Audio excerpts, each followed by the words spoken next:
Me? Josh. Josh. He can't hear you. No. No. No. We must go now. Let's go. Are we going to heaven? Actually, first comes your accounting. Accounting. Yes. God wrote you all about it in Romans 14, 1 Corinthians 3, and 2 Corinthians 5. You know, the judgment seat of Christ. Wait a minute. I'm a Christian. I'm not supposed to be judged. No, it's not the heaven or hell judgment. That was settled back at Calvary. The blood of Christ redeemed you and made you an adopted son of God.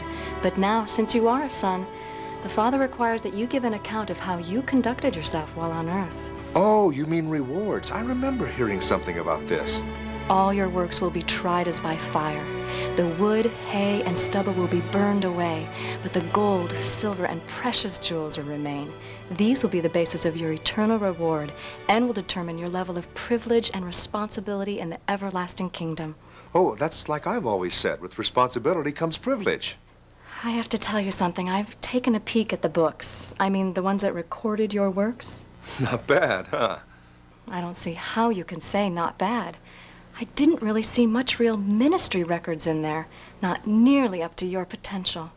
Oh, well, ministry, you know, I was a stockbroker, and I really didn't leave much time for that. I had so many other things to concentrate on. Other things? What other things? Well, there's the economy, of course, and earning a living so I can provide for my family, and there's skiing, and my golf game, and working on my 57 T-Bird. Wait a minute.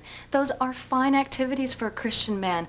But do you think it was wise to let them take priority over the fulfilling of the Great Commission? But I liked doing those things. They were fun for me. Of course, but to the exclusion of making disciples, praying, sharing your faith. Look, I tried those things, and they made me so nervous I felt I was completely over my head. I decided, no, I'm going to leave those things for the pastors and for the missionaries. But that's why God created the church and called people into full-time service and provided you with a Bible to teach you how to do those things.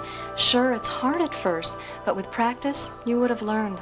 Look, I told you, it just wasn't my thing. If you refuse to be grounded in those basic areas, how did you expect to be used by God in other people's lives? You were a drain on the body of Christ.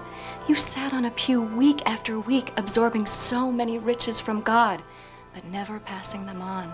You were mainly a taker, rarely a giver. Now, wait just a minute. I told you I was a stockbroker and not a minister. It's not my responsibility. Besides, I think I did pretty good. Yeah, there was an occasional slip-up here and there, but I'm only human. And besides, I could do so many things very well. I could spot a gold mine stock issue 2 weeks before it skyrocketed. That's great. And I didn't smoke, I didn't use drugs, I was faithful to my wife, I didn't cheat on my taxes.